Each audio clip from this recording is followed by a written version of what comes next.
Bago tayo magpatuloy, shoutout muna sa ating mga masugid na taga-subaybay, Pinoy Channel, Ricky Matubis, Mark Jessen Balonico, at Gigi Ramento, maraming salamat po sa inyo.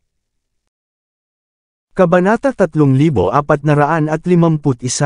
At talaga, wala siyang sense. Kung ganoon, okay. Nagsuot ng kalmadong ekspresyon si Harvey York.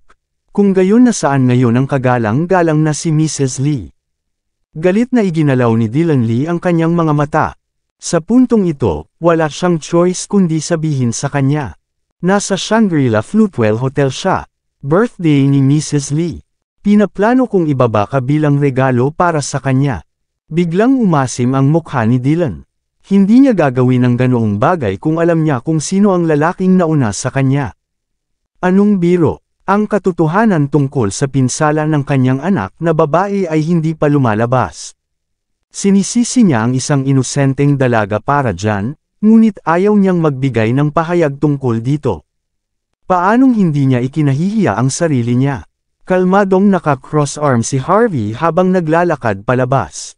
Kung gayon, dapat nating bisitahin ang party ng kaarawan ni Madam Lee. Naningkit ang mga mata ni Dylan sa mga sinabi ni Harvey. Wala siyang choice kundi ang manatiling nakaluhod sa lupa habang siya ay nanginginig na hindi mapigilan. Wala siyang lakas ng loob na magsalita sa oras na ito. Makalipas ang kalahating oras, sa Shangri-La Floatwell Hotel. Humakbang si Harvey papunta sa entrance habang naka-cross arms.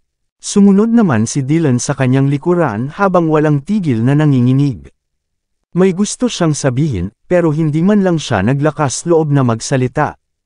Pagkatapos maglakad sa isang bulwagan na mukhang marangya at eleganteng, dumating si Harvey sa isang marble passage.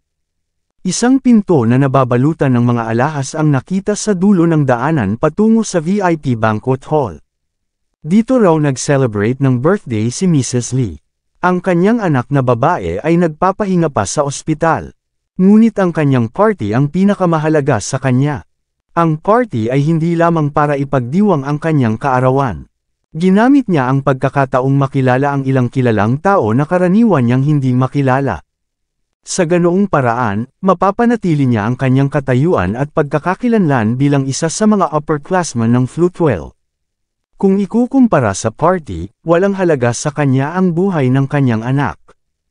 Ang mga pintuan ng bulwagan ay nakasarado, ngunit may ilang mga mesa sa labas. Bukod sa ilang souvenir, 8 ritual na babae ang naghihintay sa mga bisitang huli nang dumating.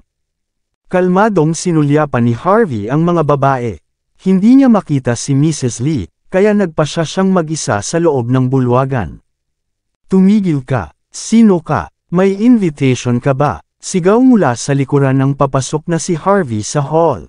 Lumingon si Harvey at nakita niya ang isang matangkad na babae na may plastic surgery na mukha na nanlilisik sa kanya. Bakas sa mukha niya ang pagkadismaya nang makita niyang naglalakad si Harvey na walang dala. Sino ka? Sino ang nag-imbita sa iyo dito? Hindi mo ba alam na ang asawa ng pinuno ng sangay ng Floatwell Lungmen ay nagsasagawa ng kanyang kaarawan ngayon? Walang karapatan ng mga taong katulad mo dito. Pagkatapos ay malamig na pinandilatan ng babae si Dylan. Ang pinakamahusay na disipulo ng sangay ng Lungmen Floatwell ay ibinaba ang kanyang ulo habang nagpapakita ng isang malungkot na ekspresyon, kaya natural lamang na hindi siya makikilala sa oras na iyon. Tinatrato niya sina Harvey at Dylan na parang dalawang pulubi na dumating para kumain. Binibigyan kita ng 3 segundo. Umalis ka na dito ngayon din. Kung hindi, ipapabalik ko sa mga tao ang bawat paa ng iyong katawan. Ang babae pagkatapos ay pumalakpak sa kanyang mga kamay bago lumitaw ang ilang nakadamit na tao mula sa sulok ng pasilyo. Hindi umimik si Harvey York habang kalmado siyang tumingin sa kanyang cellphone para sa isang group photo ng mga taong binubugbog si Cynthia Zimmer. Nakolekta ni Vivian Hall ang mga screenshot ng lahat, kasama si Mrs. Lee na kay Harvey, kasama ang impormasyon. Matapos makita ang screenshot, iniangat ni Harvey ang ulo at tumingin sa mukhang bossy na babae. Ikaw si Stella Miller, isang disipulo ng Floatwell Lungmen branch at personal na kampa ni Mrs. Lee. Oh, alam mo ba talaga ang identity ko? Mukhang may ginawa kang takdang aralin. Labis na pagmamalaki ang naramdaman ni Stella nang ituro ni Harvey na siya ang kampo ni Mrs. Lee. Dahil alam mo na iyon, bakit hindi ka na umalis dito? Maaari kong sirain kayong dalawa sa isang salita lamang. How dare you na ang mga taga-bundok ay pumunta dito na nagpapanggap na mayaman? Tignan nyo ang inyong sarili. Sa tingin nyo ba may karapatan kayong humingi ng pagkain dito? Naturally, bilang subordinate at personal secretary ni Mrs. Lee, alam na alam ni Stella kung anong uri ng tao ang karapat-dapat na dumalo sa isang birthday party. Alam niya na ang isang tulad ni Harvey ay walang imbitasyon. Ang mga ritual na babae ay nagpakita ng paghamak sa kanilang mga mukha. Puno ng pangungutya ang magagandang mata nila habang nakatitig kay Harvey. Akala nila nagbibiro siya. Ito ay isang eksklusibong kaganapan. Ang mga pagkakakilanlan ng bisita ay susuriin ng maraming beses upang makatiyak. Ang isang grupo ng mga tao ay walang karapatang tumapak dito. Sino sila sa tingin nila? Napakasimple ng pananamit ng taong ito. Hindi siya mukhang isang Panginoon o isang batang prinsipe na natatakpan ng mga hiyas. Si Stella at ang iba pa ay lubos na minamaliit sina Harvey at Dylan sa puntong ito. Lumingon sa likod si Harvey at sinulyapan si Dylan na ibinaba ang ulo. Wala ba kayong manners? Nakalimutan nyo na ba ang mga patakaran ng lungmen? Dylan wouldn't dare say another word after hearing those words. Si Stellar at ang iba pa ay hindi napigil ang mapangiti nang marinig ang pangalan ng lungmen na binanggit. Lungmen, isang probinsyano na sinusubukang ipakita ang pangalan na iyon. Hindi mo ba alam na si Mrs. Lee mismo ay asawa ng pinuno ng sangay ng Lungmen Flutewell? Lubos kaming ginag-alang ng 36 na pinuno ng sangay ng Lungmen. Wala akong pakialam kung kamag-anak kayong mga probinsyano ng Lungmen. Wala kayong karapatang pumasok sa lugar na ito. Kung gusto nyong sumali sa party, dapat kayong maging pinuno man lang ng sangay ng Lungmen. Ikaw ba? Not right now, cool na sagot ni Harvey. Hoy! Sa tingin mo ba may pagkakataon ka sa hinaharap o ano? Putol ni Stella sa kakaibang tono. Tingnan mo sarili mo sa salamin. Sinusubukan mo bang maging branch leader kahit ganyan ang itsura mo? Hindi ka magkakaroon ng pagkakataon kahit na ipanganak ka muli ng 10 beses. Lumayas kayo dito. Nakakasira kayo ng mata. Kumunot ang noo ni Harvey. Siya ay labis na hindi nasisiyahan sa saloobin ni Stella, ngunit nagawa pa rin niyang pagsamahin ang sarili. Inilagay mo rin ang kamay mo kay Cynthia, di ba? Cynthia, natigilan si Stella saglit bago siya natauhan. Kaya nandito ka para sa asong babae na iyon. Ano, hindi ka pa ba sapat? Gusto mo pa ba? Nakakaawa ka talagang tao. Sabihin mo lang kung nataman mo siya o hindi, cool na sagot ni Harvey. Hindi binalak ni Harvey na paalisin si Mrs. Lee sa simula pa lang. Obviously, hindi rin niya bibitawan ang mga taong nanakit kay Cynthia. Oh, may nang-ahas talagang magtanong sa akin sa Flutewell. Ngumisi si Stella Miller bago tumingin ng masama kay Harvey York. Tama iyan, sinaktan ko siya, hindi ko lang siya sinampal ng ilang beses, sinapak ko rin siya. Ano, sa tingin mo hindi ako sapat? May sasabihin ako sayo. Ang munting bastard na iyon ang sumampal laban kay Mrs. Lee. Ni hindi siya nirerespeto kahit kaunti. Wala siyang respeto sa matatanda. Talagang deserve niya ito. Hindi pa kami tapos. Kapag natapos na ang handaan, haharapin namin si Cynthia Zimmer sa ospital. Sinabi ni Ginang Lee na pagsisisihan niya ang pagdating niya sa mundong ito kung hindi pa rin siya luluhod at humingi ng tawad. Ano, ang isang probinsyano na tulad mo ay nagsisikap na iligtas ang babaeng iyon sa pagkabalisa. Sa tingin mo ba isa kang uri ng bayani? Galit ka ba dahil sa maliit na asong iyon? Sa tingin mo ba ay may karapatan kang gawin ang isang bagay na iyon? Tumawa si Stella habang pumapalakpak bago lumitaw ang ilang disipulo mula sa sangay ng Flutewell Lungmen. Ang nagngangalit na mga tao ay tila itataboy sina Harvey at Dylan Lee mula sa eksena. Napa-atres ang mga bisita habang sila ay humahagalpak sa tawa. Ito ang unang pagkakataon na nakakita sila ng isang kahabag-habag, na nagpapakitang gila sa ganitong lawak. Sa kanilang mga mata, Ang mga taong tulad nito ay walang karapatang dilaan ang kanilang mga sapatos. Nanginginig si Dylan. Alam niya na si Harvey ay may nakakatakot na pagkakakilanlan, ngunit hindi siya nang ahas na magsalita tungkol dito. Nagpakita ng malamig na tingin si Stella at ang iba pa matapos makitang patuloy na nanginginig si Dylan.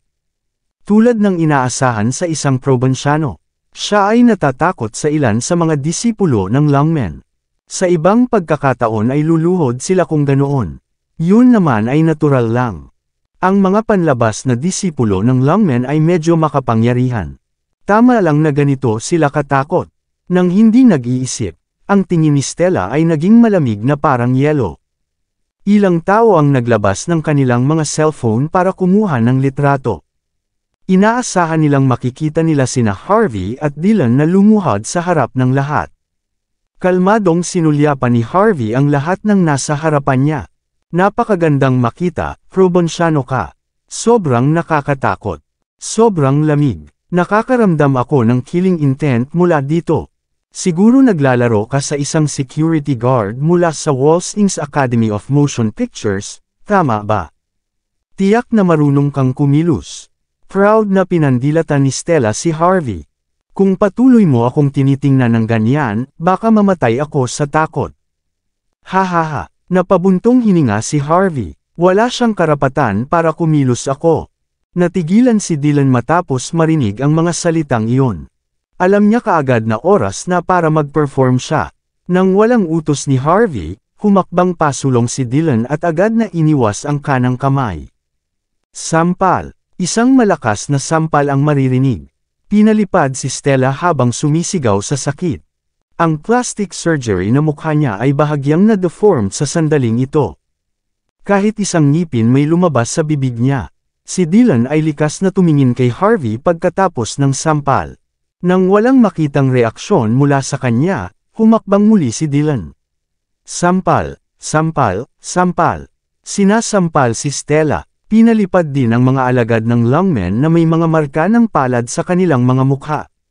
Maya-maya pa ay tumulo na ang dugo sa gilid ng kanilang mga bibig. Si Dylan ang nangungunang estudyante ng sangay ng Longmen Flutewell. Medyo madali para sa kanya na bugbugin ang ilang estudyante mula sa parehong organisasyon. Ikaw, how dare you hit me? Galit na sigaw ni Stella Miller na na-deform ang mukha. Kilala mo ba kung sino ako? Hindi ka talaga magaling. Tinatanong ka ngayon ng junior mo. Hindi ba dapat may ginagawa ka tungkol dito? Mahinahong sabi ni Harvey York. Malamig na tumawa si Dylan Lee bago hinawakan si Stella sa kwelyo at muling sinampal. Walang pagpigil si Dylan para ipakita ang kanyang katapatan sa hepe ng Longmen Law Enforcement. Maya-maya pa, bumukol na ang mukha ni Stella na parang baboy. Pumangit na ang kanyang magandang mukha, ni hindi siya makapagsalita ng maayos sa puntong ito. Halika, dali. Ang mga disipulo ng Longmen ay nagpupumilit na makabangon muli. Ngunit bago pa nila magawa, lahat sila ay sinipa ni Dylan. Kasabay nito, binali pa niya ang mga tuhod ng bawat alagad na may mabangis na ekspresyon sa kanyang mukha. Umalangaw-ngaw ang hiyawa ng sakit ng tuluyang nawalan ng lakas ang mga alagad para lumaban. Hindi na rin sila makatayo. Ikaw, Dylan, bulalas ng isang alagad ng Longmen matapos makilala ang mukha niya. Baliw ka ba, Dylan? Birthday banquet ni Mrs. Lee. Hindi mo lang dinala ang gantimpala na ipinangako mo, kundi nagdulot ka ng kaguluhan dito. May death wish ka ba o ano? Sapat na ang pagdadaldo. Hindi nag-aksaya ng oras si Dylan na patumbahin ang estudyante sa isang sipa. Si Harvey ay lubos na humanga sa malinaw na pananaw ni Dylan sa mga bagay at sa kanyang kalupitan. Ang isang lalaking tulad niya ay magiging isang mabuting subordinate. Aalagaan niya ang sinuman kung sasabihin sa kanya. Tahimik na naglakad si Harvey patungo kay Stella, na sa mga sandaling ito ay ganap na nabaluktot ang mukha. Paano ito para sa imbitasyon? Kung hindi ito sapat, maaari kong ipakita sa iyo ng isa pang beses pa. Ikaw, nang inig si Stella nang makita ang kalmadong tingin ni Harvey. Nabalot siya ng takot, lalo na nang mabunyag ang pagkakakilanlan ni Dylan. Alam niya talaga kung ano ang gagawin ni Dylan at ng kanyang team. Ngunit pagkatapos, ang kanyang mukha ay ganap na namula. Natakpan ng dumi at alikabok ang buong mukha niya kaya halos walang makakilala sa kanya. Higit sa lahat, naging alipin din siya ng kanyang kaaway. Napagtanto ni Stella na ang pagkakakilanlan ni Harvey ay maaaring napakapambihira. Bagamat natatakot siya, naaalala niya na hinabol siya ni Dylan noong nakaraan. Sinalubong niya ang nangingibabaw na tingin ni Harvey. Sa sandaling ito, hindi siya pinapayagan ng kanyang pagmamataas na yumuko sa harap ng sinuman. Wala akong pakialam kung sino ka. Mamamatay ka dito dahil sa nagdulot ka ng gulo sa party ng kaarawan ni Mrs. Lee. Hindi lang ikaw, mamamatay din si Cynthia Zimmer. At ikaw, Dylan, how dare you betray Mrs. Lee, pabayaan na siya ay nagtitiwala sa iyo.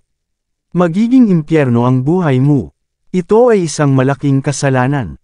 Napabuntong hininga si Harvey, mukhang walang malinaw na pananaw sa mga bagay-bagay ang mga juniors mo rito. Bakit hindi mo ipakita sa akin muli ang imbitasyon? Tumawa si Dylan bago sinipa si Stella sa isang tabi. Maraming salamat sa lahat ng sumusubaybay. Please subscribe and follow my YouTube and Facebook channel, Pilipino Novel. Maraming salamat po. Kabanata 3455. Ang mga hiyawa ng sakit ay naririnig sa buong bulwagan. Ang mga implant sa dibdib ni Stella Miller ay pinatag ng mga sipa. Tumalikod si Harvey York at naglakad pa punta sa dulo ng hall. Hindi na siya mapakali sa mga taong ito. Maya-maya pa ay nakarating na siya sa entrance ng handaan. Tawanan at tsismis ang maririnig sa siwang ng pinto. Sinipa ni Dylan Lee ang pinto nang hindi nagsasalita si Harvey, na para bang siya talaga ang kanyang alipor sa puntong ito. Ang kanyang sipa lamang ay sumira sa kapaligiran. Hindi lamang ito nangangahulugan na ang party ni Mrs. Lee ay sinisira. Nangangahulugan din ito na si Dylan ay walang paraan pabalik sa puntong ito. Napatingin ang lahat ng mga bisita sa pasukan matapos makarinig ng kalabog. Ang magandang host, na namamahala sa birthday party ay masigasig na nagsasalita. Gayunpaman, agad siyang natigilan nang tumingin siya sa harapan niya. Hindi na rin niya napigilan ang kanyang mga salita.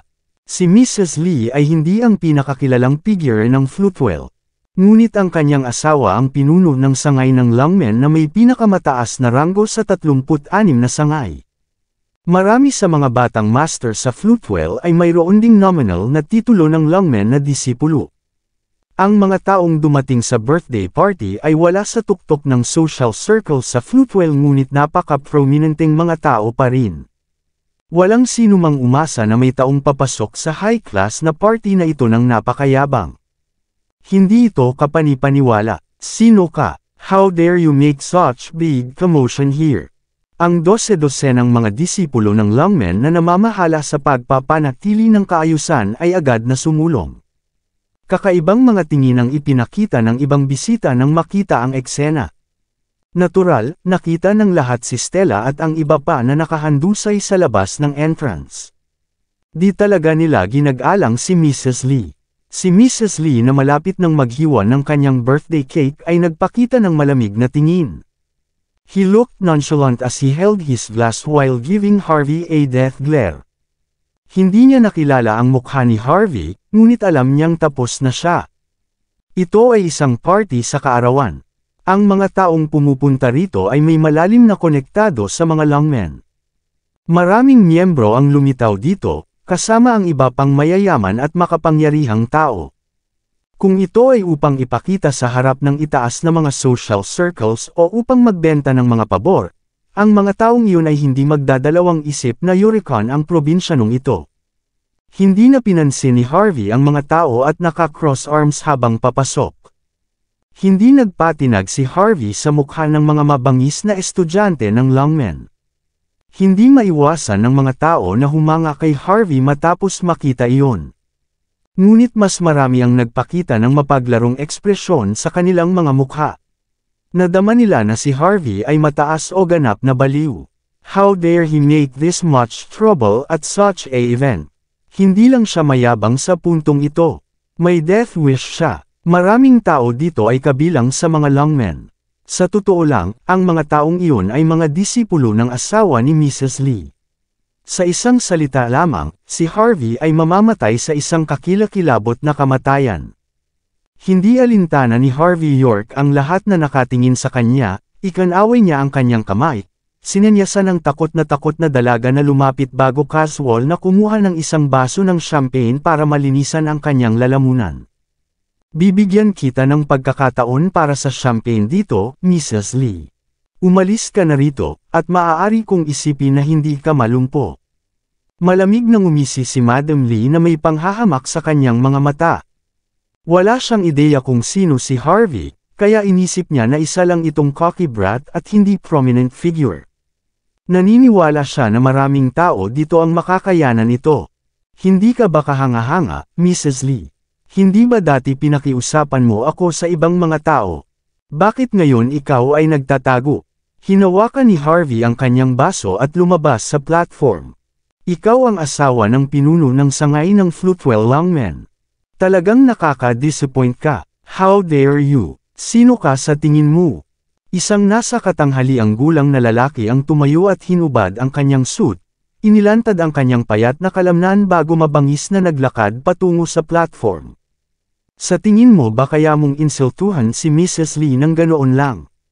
Binabalaan kita. Lumuhad ka at humingi ng tawad ngayon, o mamamatay ka. Kalmadong tumingin si Harvey sa lalaki na may malabong ngiti sa labi. Pakiramdam ng lalaki ay tinutokso siya ng mga sandaling iyon. Malakas na sigaw niya at tinapakan ang lupa bago siya lumipad patungo kay Harvey habang nakaunat ang mga kamao niya na parang kanyan. Maririnig ang mga tunog ng pangungutya sa lahat ng dako. Tapos na siya, patay na ang tangang ito. Hindi ba niya alam na lahat ng tao dito ay sinanay ng martial arts? Siguro si Senior Foster iyon, di ba? Ang mga galaw ng kanyang golden shield ay hindi malalampasan. Sinasabi na kahit isang dosenang tao ay maaaring hindi masira ang mga depensa nito. Napakamalas ng lokong ito. Talagang nirerespeto ni Senior Foster si Mrs. Lee. Hindi siya titigil hanggat hindi niya ito lubos na nasisira. Maraming tao ang nasa sabik na manood ng palabas. Ilang dilag ang nag-cruise ang kanilang mga braso, naghihintay na maalis si Harvey. Sampal, agad namang ibinaba ni Harvey ang likod ng palad niya habang nasa harapan niya si Senior Foster. Pinalipad ang mukhang mabangis na lalaki bago bumagsak sa lupa. Natigilan ang mga tao sa isang iglap.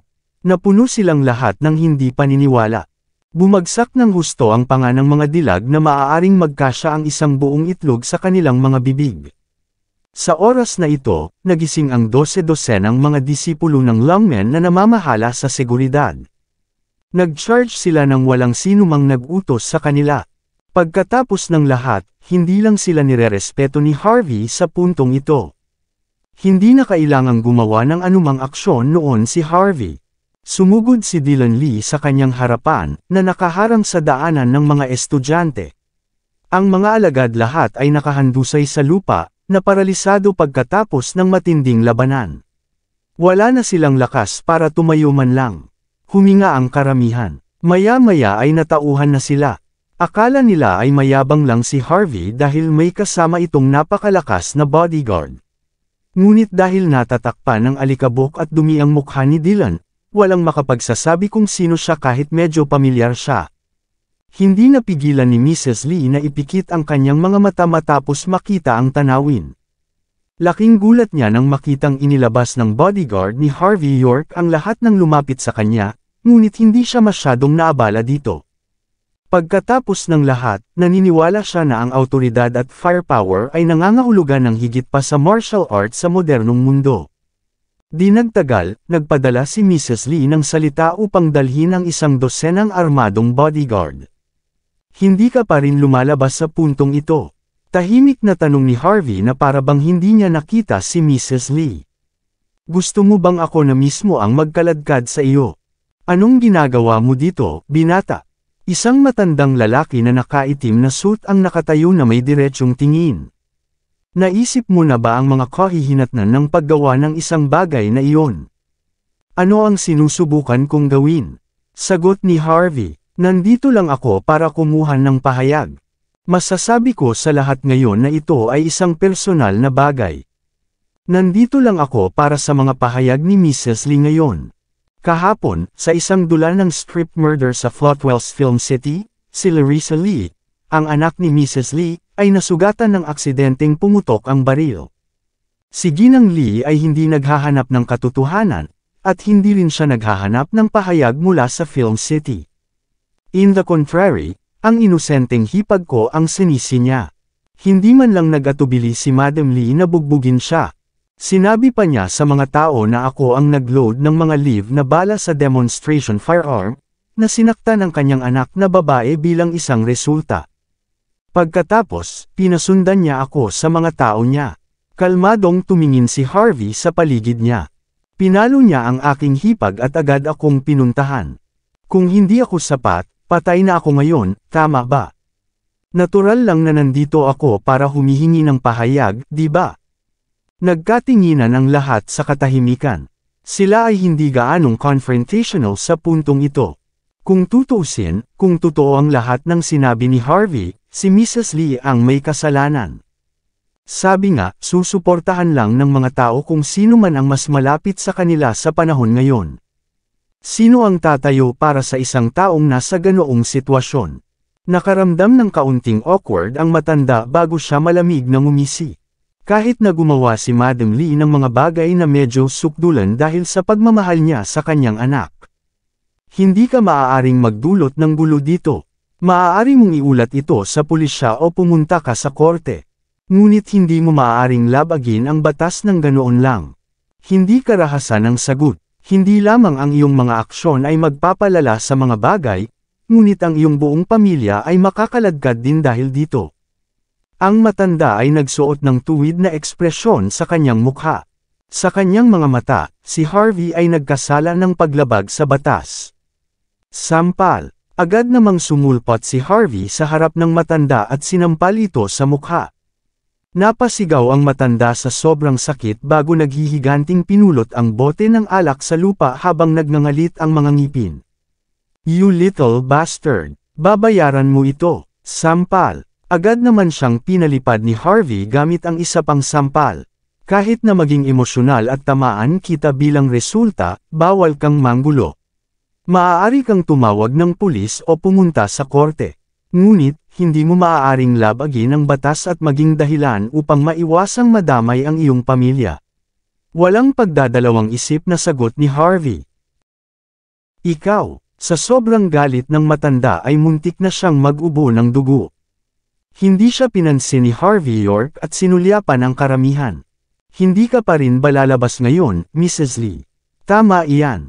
Sinaktan ko ang hipag mo. Matapos mapanood si Harvey na isiniwalat ang buong katotohanan at binugbog ang mga bisita ng walang pag-aalinlangan. Alam ni Mrs. Lee na hindi siya maaaring umupo ng walang ginagawa noon. Samandal siya sa sofa at nagsindi ng mahabang manipis na tabako habang nakapikit kay Harvey. Pero, siya mismo ang pumili ng script. Malas niya, hindi mahalaga kung sino ang nagkarga ng bala sa prop na baril. Siya ang naghila ng gatilyo. Kailangan niyang pasanin ang mga kahihinatnan para sa pinsala ng aking anak. Lesson lang ang nangyari kagabi. Ito ay simula pa lamang. Kung may mangyari sa aking anak, ikaw at ang iyong hipag ay ililibing sa ilalim ng 6 na talampakan. Pagkatapos ay nagpakita si Mrs. Lee ng mapanuksong ekspresyon sa kanyang mukha. Hindi ka makakakuha ng pahayag mula sa akin, sa puntong ito, hindi mo mapoprotektahan ang iyong sarili. Pumalakpak si Mrs. Lee bago lumabas ang 1 dosenang bodyguard na may mga baril sa mga tao. Inalis nila ang kanilang safety lock sa kanilang mga baril at itinutok ito kay Harvey. Mag-ingat ka, Mr. York. Likas na bulalas ni Dylan Lee bago binasag ang bote ng alak at inindayog ito pasulong. Whoosh! Whoosh! Whoosh! Isang tipak ng salamin ang lumipad mismo sa mga palso ng gwardya. Napasigaw sa sakit ang mga gwardya bago ibinagsak ang kanilang mga sandata sa lupa. Bang! Bang! Bang! Ilang baril ang pumutok nang tumama ang mga ito sa lupa, na tumama sa ilang gwardya. Ang mga bodyguard ay nahulog sa lupa, paralisado. Panay ang panginginig nila habang hawak ang kanilang mga paa. Napaatras ang mga bisita habang nakatakip ang kanilang mga bibig sa hindi makapaniwala. Walang nag-iisip na magiging ganito ang mga bagay-bagay. Mukhang may kakayahan din ang bodyguard sa tabi ni Harvey. Tinapos niya ang bawat bodyguard sa isang indayog lang ng kanyang kamay. Walang ordinaryong tao ang makakagawa ng ganoong bagay. Naunawaan kaagad ng mga bisita kung saan nagkaroon ng lakas ng loob si Harvey na magdulot ng labis na kaguluhan sa party ng kaarawan ni Mrs. Lee. Napapikit si Madam Lee habang bahagyang kumislot ang mga mata. Bakas sa nangingibabaw na ekspresyon sa kanyang mukha ang bakas ng takot. Mabilis niyang napagtanto na si Harvey ay magiging isang sakit na harapin. Dahan-daang naglakad si Harvey habang hindi pinapansin ang mga sugatang nakahandusay sa lupa. Nagyayelo ng malamig ang kanyang titig, dahilan upang bumaba ang temperatura ng buong bulwagan. Oh, iyan ay isang magandang bodyguard na mayroon ka dito. No wonder ang lakas ng loob mong magpakitang gilas dito. Ang sabi, hindi mo ba alam na palaging may mas mahusay? Natauhan si Mrs. Lee bago siya tumawa. Hulihin sila, Bulldog. Hindi gagamit si Mrs. Lee ng ganoong trump card kung hindi siya desperado. Ano, si Bulldog, ang pinakamahusay na manlalaban ng sangay ng Longmen Flutewell. Kasama niya si Mrs. Lee sa buong oras. Mahal na mahal ni Branch Leader Lee ang kanyang asawa. Tapos na ang batang ito. Nakikipag-away siya sa kay Bulldog dito. Hindi niya magagawang talunin siya kahit na may 10 buhay pa siya. Nagulat ang mga tao matapos marinig ang mga salita ni Mrs. Lee. Nagulat sila na may ganyang trump card si Mrs. Lee, pero nabigla din sila sa malas ni Harvey. Marami na ang nakarinig ng pangalan ni Bulldog noon. Hindi lamang siya napakalakas, ngunit malaki rin ang naging kontribusyon niya sa layunin ni Branch Leader Lee. Karaniwan siyang nakikitang sumusunod sa tabi ni Branch Leader Lee. Ngunit malinaw na hinangaan si Mrs. Lee matapos makita si Bulldog sa kanyang tabi. Siyempre, nangangahulugan ito na tapos na si Harvey York. Swoosh! Isang figure ang lumipad mula sa sulok ng lugar sa itaas nang matapos magsalita si Madam Lee. Mabilis ang paggalaw. Dumating siya sa harap ni Harvey at Dylan Lee halos kaagad. Walang pag-aaksaya ng isang segundo, isang nakakatakot na suntok ang ibinato niya kay Dylan. Si Bulldog ay hindi nagpipigil. Nais niyang gamitin si Dylan bilang isang halimbawa. Nais niyang malaman ng lahat na ang sinumang maglakas loob na sumalungat kay Mrs. Lee ay walang magagawa kundi ang mamatay. Swoosh! Ang suntok ay napuno ng pagpatay na layunin. Isang nakakatakot na aura ang bumungad sa kanya, na parabang isa siyang mabangis na hayop. Sa sandaling ito, ang lahat ay labis na nabigla sa kanyang lakas. Ang mga bisita ay likas na umiling, sa pag-aakalang si Harvey ay malapit ng mamatay o malubhang masugatan. Si Dylan ay nagpakita ng isang kakilakilabot na ekspresyon. Wala siyang pagkakataong umatras sa puntong ito. Dahil nakapili na siya ng panig, magagamit lang niya ang lahat ng lakas niya para sumuntok.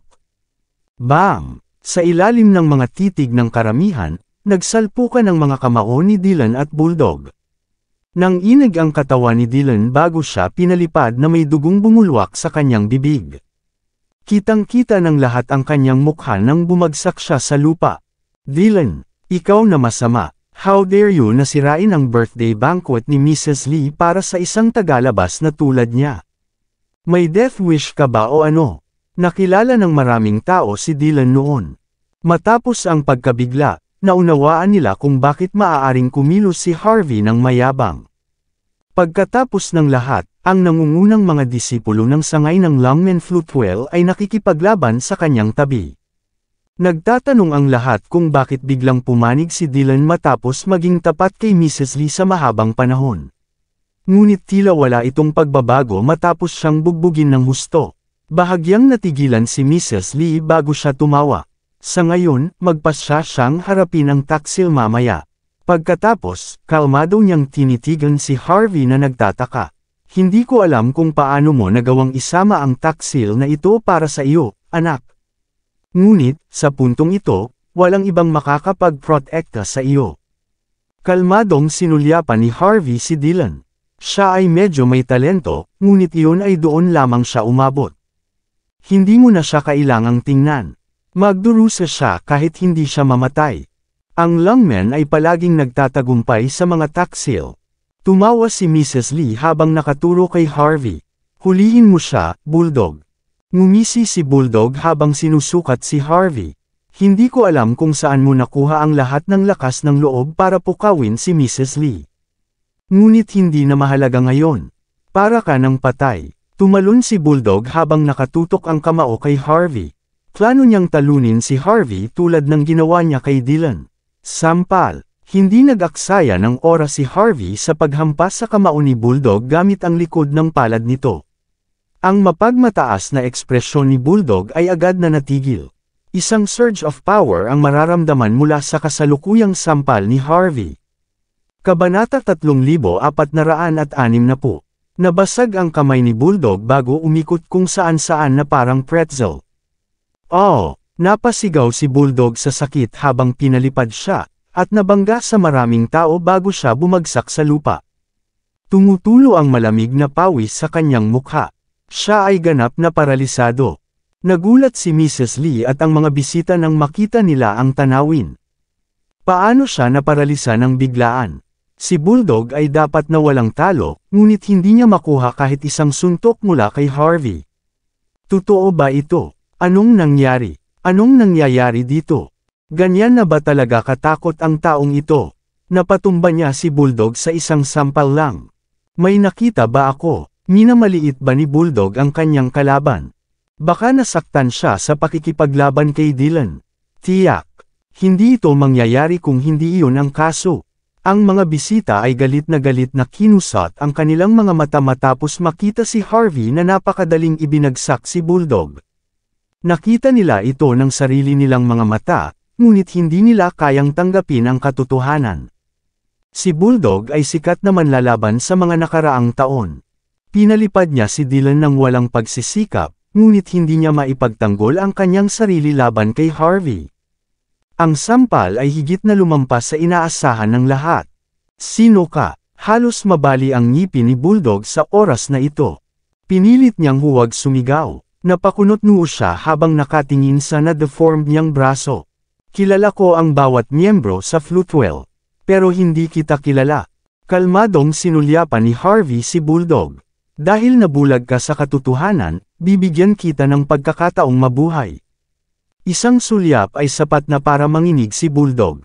Agad niyang naunawaan na wala siyang pinagkaiba sa isang langaw sa lalaking nauna sa kanya. Madali siyang masampal hanggang mamatay kung gugustuhin ng lalaking iyon. Halatang nagpipigil si Harvey. Si Bulldog ay hindi maglalakas loob na gumawa ng anumang biglaang paggalaw, gaano man siya kagalit. Alam niyang mamamatay talaga siya kapag hinamon niya ulit si Harvey. Sino ka? Matapos makitang natalo si Bulldog ng napakadali. Sumama ang ekspresyon ni Mrs. Lee sa isang iglap. Sa sandaling iyon, alam niya kung bakit lilipat ng panig si Dylan. Ang lakas ni Harvey ay lampas sa kanyang imahinasyon.